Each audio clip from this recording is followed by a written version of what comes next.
আমার নাম রাহুল, বয়স ৩০।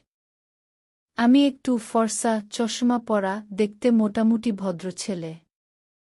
আমার বউ সীমা, বয়স ২৮, একটা সুন্দরী মেয়ে। সীমার গায়ের রং মাখনের মতো ফর্সা, শরীরটা একটু ভারী, কিন্তু এমন যে যে কোনো পুরুষের লাঠি শক্ত হয়ে যায়। তার বাগানের লেবু দুটো গোলাকার, এর অনেক বড়। সে সবসময় জর্জেট শাড়ি পরে, মাথায় ওড়না দেয়, হাতে মেহেদি আর পায়ে আলতা লাগায়। তার চোখে একটা মায়াবী ভাব আছে। সীমার একটা গোপন অভ্যাস আছে, সে সবসময় খেলার জন্য প্রস্তুত থাকে। বিয়ের পর আমি তার সাথে অনেক খেলেছি। কিন্তু তার চাহিদার কোনো শেষ থাকে না।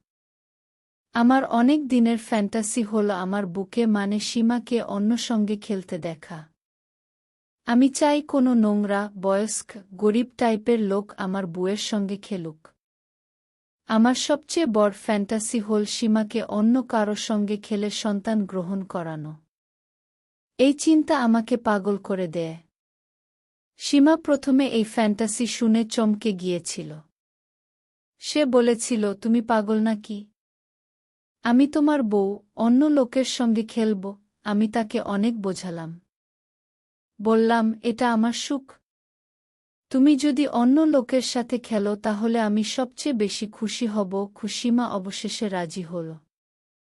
সে বলল, ঠিক আছে রাহুল, তুমি যদি এতে সুখী হও আমি করব। তবে আমি চাই লোকটা যেন নোংরা, বয়স্ক, আর তার লাঠি যেন মোটা আর লম্বা হয়। বিয়ের ৬ মাস পর আমরা ঠিক করলাম নদীতে বোটিং করে বেড়াতে যাব। সীমা খুব উৎসাহী ছিল। আমি তাকে বললাম, এই ট্রিপে আমরা আমাদের ফ্যান্টাসি পূরণ করব। আমি চাই তুমি কোনো অচেনা লোকের সঙ্গে খেলব, আর আমি সেটা দেখব। সীমা হেসে বলল, তুমি একটা পাগলা। কিন্তু ঠিক আছে, আমি রাজি। তবে তুমি এমন একটা লোক খুঁজে আনবে। আমরা একটা ঘাট থেকে লঞ্চে করে একটা দ্বীপ-এ যাওয়ার প্ল্যান করলাম। লঞ্চটা রাতের, সারারাত নদীপথে জার্নি করে ভোরে দ্বীপ-এ পৌঁছাবে। আমরা ফার্স্ট ক্লাসের একটা কেবিন রুম বুক করলাম। কেবিনটা ছোট কিন্তু আরামদায়ক। একটা ডাবল বেড, পাশে একটা ছোট জানালা দিয়ে নদীর হাওয়া আসে, আর একটা ছোট বাথরুম। দরজাটা লক করা যায়, তাই গোপনীয়তা রক্ষা করা সহজ। আমি আর সীমা লঞ্চে উঠলাম। সীমা পরেছিল একটা লাল জর্জেট শাড়ি, হাতে লাল মেহেদি, পায়ে আলতা। তার আর লঞ্চের অনেক পুরুষ তার দিকে তাকাচ্ছিল। আমার লাঠিটাও খুব অস্থির হচ্ছে। আমি ভাবলাম, আজ রাতে আমার বউয়ের সাথে কোনো নোংরা লোক খেলবে। আর আমি সেটা দেখে নিজের মতো খেলব। আমরা কেবিনে ঢুকলাম। লঞ্চ তখনও ছাড়েনি। সীমা বলল, রাহুল, আমি একটু ফ্রেশ হয়ে নিই। তুমি বাইরে থেকে কিছু খাবার আর পানীয় নিয়ে এসো। আর যদি তোমার ফ্যান্টাসির জন্য কাউকে পাও, তাকে নিয়ে এসো। আমি হেসে বললাম, ঠিক আছে সীমা, তুমি রেডি থেকো। আমি কাউকে খুঁজে আনব। সীমা হাসল। সে বলল, তাড়াতাড়ি ফিরে এসো। আমার যে আর সইছে না, গিয়ে আমি কেবিন থেকে বেরিয়ে গেলাম। সীমা দরজা লক করে দিল। আমি কেবিন থেকে বেরিয়ে লঞ্চের ডেকে গেলাম। একটা সিগারেট ধরিয়ে টানতে লাগলাম। লঞ্চটা তখন নদীতে ভাসছে, ঠান্ডা হাওয়া গায়ে লাগছিল। আমি ভাবছিলাম, কোথায় পাব একটা লোক যে আমার সীমা আর সাথে খেলবে। ফার্স্ট ক্লাসের ডেকে কিছু লোক ছিল, কিন্তু তারা সবাই চকচকে, শহুরে টাইপের। আমি চাইছিলাম একটা গরিব, বয়স্ক লোক, যার লাঠি মোটা আর শক্ত হবে। আমি লঞ্চের নিচের দিকে থার্ড ক্লাসের ডেকে নামলাম। সেখানে ছিল ভিড়, গন্ধে নাক বন্ধ হয়ে যাচ্ছিল। মাছওয়ালা, কৃষক, শ্রমিক টাইপের লোকজন বসে আছে।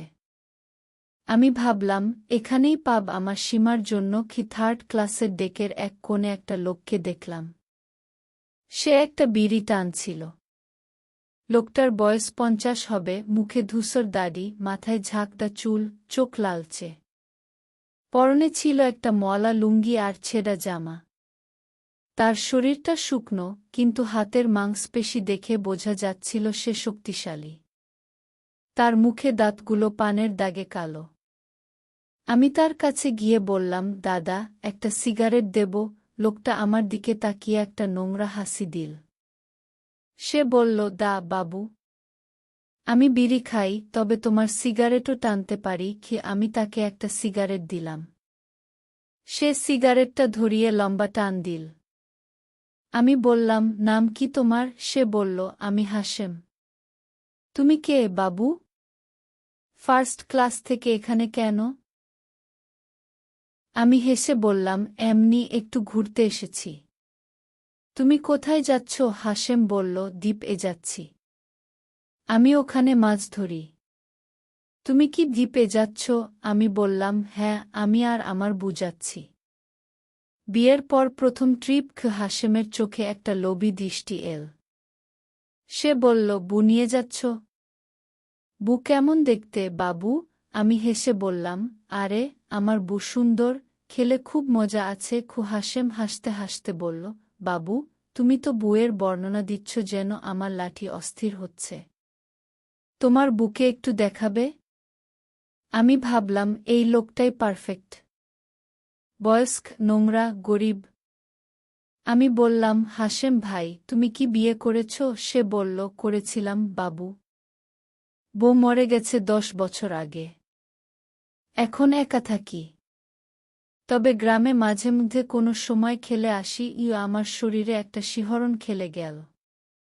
আমি বললাম, হাশেম ভাই, আমি একটা কথা বলি। আমার একটা ফ্যান্টাসি আছে।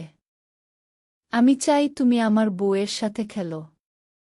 আমি সব দেখব। আমি তোমাকে 5,000 টাকা দেব। সে বলল, বাবু, তুমি কি বলছ? তুমি নিজের বুকে আমার মতো মাছওয়ালার সঙ্গে খেলাতে চাও? আমি হাসলাম। বললাম, হ্যাঁ, এটা আমার ফ্যান্টাসি। হাশেম একটু চুপ করে ভাবল। তারপর বলল, ঠিক আছে বাবু। আমি রাজি। টাকা আমার জন্য অনেক। আমি হাসলাম। বললাম, চলো, আমার কেবিনে চলো। আমার বউ অপেক্ষা করছে। হাশেম তার বিড়িটা ফেলে দিয়ে আমার পেছনে পেছনে চল। আমার বুক ধকধক করছিল। আমি ভাবছিলাম, আজ আমার ফ্যান্টাসি পূরণ হবে। আমি হাশেমকে নিয়ে কেবিনের দরজায় পৌঁছলাম। দরজায় টোকা দিলাম। সীমার গলা শোনা গেল, কে? আমি বললাম, আমি রাহুল। দরজা খোল। সীমা, দরজা খুল। সে বলল, এটা কে? তুমি এমন একটা লোককে নিয়ে এসেছ। আমি হেসে বললাম, এটা হাশেম ভাই, আমার বন্ধু। একটু বসবে আমাদের সঙ্গে? সীমা ভ্রু কুঁচকে বলল, কিন্তু আমি তো এভাবে আছি। এটা কি ধরনের লোক? দেখতে তো নোংরা। আমি বললাম, কিছু হবে না সীমা। তুমি বসো, আমরা গল্প করি। সীমা অভিনয় করে লজ্জা পাওয়ার ভান করে চাদরটা আরও শক্ত করে জড়াল। আমি আর হাশেম বিছানার পাশে বসলাম। সীমা বিছানায় শুয়ে রইল। আমি বললাম, হাশেম ভাই, আমার বুকে কেমন লাগছে? হাশেম সীমার দিকে তাকিয়ে বলল, বাবু, তোমার বউ তো খুব সুন্দর। সীমা লজ্জার অভিনয় করে বলল, কি বলছেন এসব? আমি তো বিয়ে করা মেয়ে। আমার হাজবেন্ড আছে। আমি হেসে বললাম, কিছু হবে না সীমা। হাশেম ভাই তো মজা করছে। তুমি একটু গল্প করো ওর সঙ্গে। সীমা হাসল। সে বলল, ঠিক আছে। হাশেম ভাই, আপনি কি করেন? হাশেম বলল, আমি মাছ ধরি। আর মাঝে মধ্যে মেয়েদের সাথে খেলি। সীমা হেসে বলল, কি নোংরা কথা। আমি তো আমার হাজবেন্ডের বউ। আমি এসব করি না। আমি বললাম, কিছু হবে না সীমা। হাশেম ভাইয়ের সঙ্গে একটু মজা করো। আমি তো আছি। সীমা আর হাশেম কথা বলতে শুরু করল। আমি তাদের পাশে বসে দেখছিলাম। সীমার চাদরটা একটু একটু করে সরে যাচ্ছিল। আমি হাশেমের কানে ফিসফিস করে বললাম, ভাই, শুরু করো। আমি দেখব। হাশেম হাসল। সে সীমার কাছে এগিয়ে গিয়ে বলল, বুদি, তুমি এত সুন্দর, আমার মন চাইছে তোমার সাথে খেলতে। সীমা অভিনয় করে বলল, না না, এটা ঠিক হবে না। আমার হাজবেন্ড আছে। আমি বললাম, কিছু হবে না সীমা। হাশেম ভাইকে একটু আদর করতে দাও। আমি তো এখানেই আছি। সীমা হাসল। সে চাদরটা পুরো সরিয়ে ফেল। সীমা আমার দিকে তাকিয়ে বলল, রাহুল, তুমি ঠিক আছ তো? আমি বললাম, হ্যাঁ, আমি ঠিক আছি। তুমি মজা করো। খেয়ের পর তারা চরমভাবে খেলতে শুরু হল। আমি দেখতে লাগলাম। দেখতে দেখতে আমার লাঠিটাও তাঁবুতে পরিণত হল। নিয়ে আমি নিজের লাঠি নিয়ে খেলতে লাগলাম। ওদের সীমা তার লীলা খেলায় মেতে উঠেছে। কিছুক্ষণ পর চরম পরিস্থিতিতে এসে তারা নিস্তেজ গিয়ে গেল। আমি হাশেমকে 5,000 টাকা দিলাম। সে বলল, বাবু, তুমি যদি চাও আমি আবার তোমার বউয়ের সাথে খেলতে পারি। আমি হাসলাম। সীমা বিছানায় শুয়ে হাঁপাচ্ছিল। সে আমার দিকে তাকিয়ে বলল, রাহুল, তুমি খুশি তো? আমি বললাম, হ্যাঁ, আমি খুব খুশি। সীমা হাসল। আমরা কেবিনের দরজা লক করে ঘুমিয়ে পড়লাম। লঞ্চটা তখন দ্বীপ এর দিকে এগিয়ে চলল।